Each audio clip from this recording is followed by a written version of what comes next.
নমস্কার বন্ধুরা, আমার চ্যানেলে আপনাদের স্বাগত।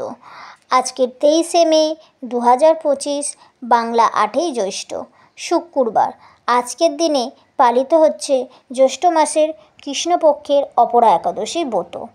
এই পবিত্র দিনটি অচলা একাদশী এবং জলক্রীড়া একাদশী নামে পরিচিত। এই একাদশীর ব্রত পালন করলে বিষ্ণুর কৃপায় জীবনের দুঃখ কষ্ট দূর হয় এবং জন্ম মৃত্যুর চক্র থেকে মুক্তি পাওয়া যায়। আজ এই ভিডিওতে আমরা শ্রবণ করব অপরা একাদশীর ব্রতকথা এবং তারপর আপনাদের জানাবো এই একাদশী পালনের কিছু নিয়ম এবং পরের দিন সকালের পারণ মন্ত্র ও সংকল্প মন্ত্র এবং উপবাস ভঙ্গের পর কী কী খাওয়া যাবে, এই সব নিয়ে বিস্তারিত আলোচনা করব আজকের এই ভিডিওতে। তাহলে চলুন শুরু করা যাক। জ্যৈষ্ঠ মাসের কৃষ্ণপক্ষের অপরা একাদশীর ব্রতকথা।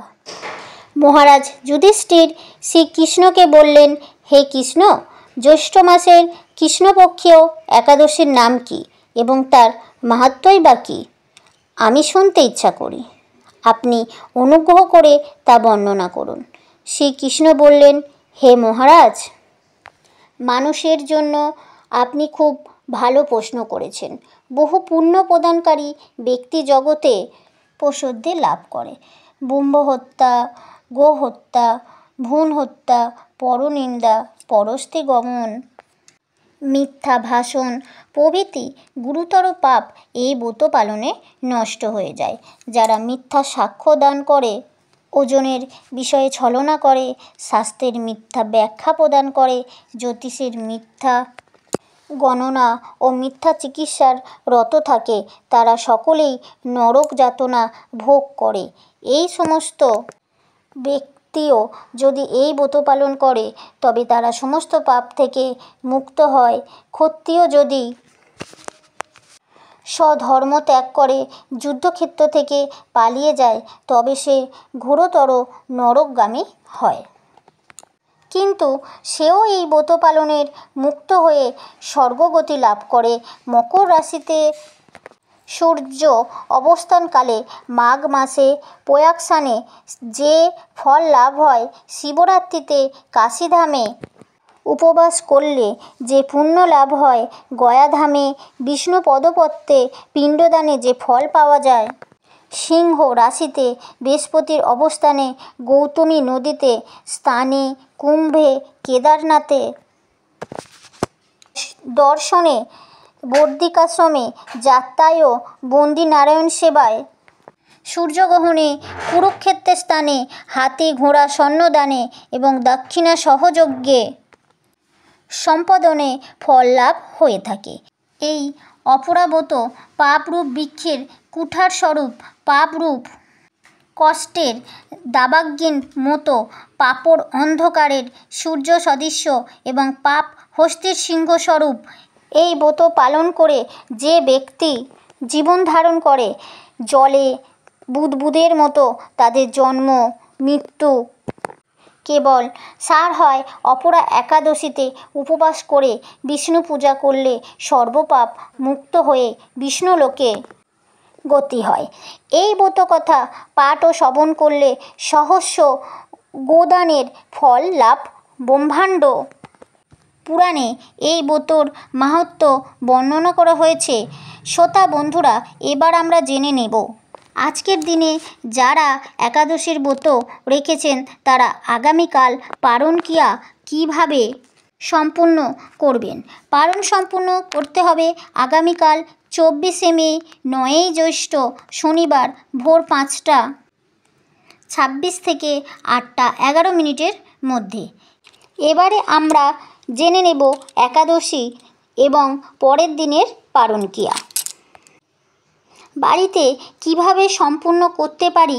একাদশীর দিন ভোরে ঘুম থেকে উঠে স্নান পর্ব সেরে নেন এবং তারপর পরিষ্কার বস্ত্র পরিধান করে ঠাকুর ঘরে গিয়ে একাদশীর সংকল্প গ্রহণ করুন।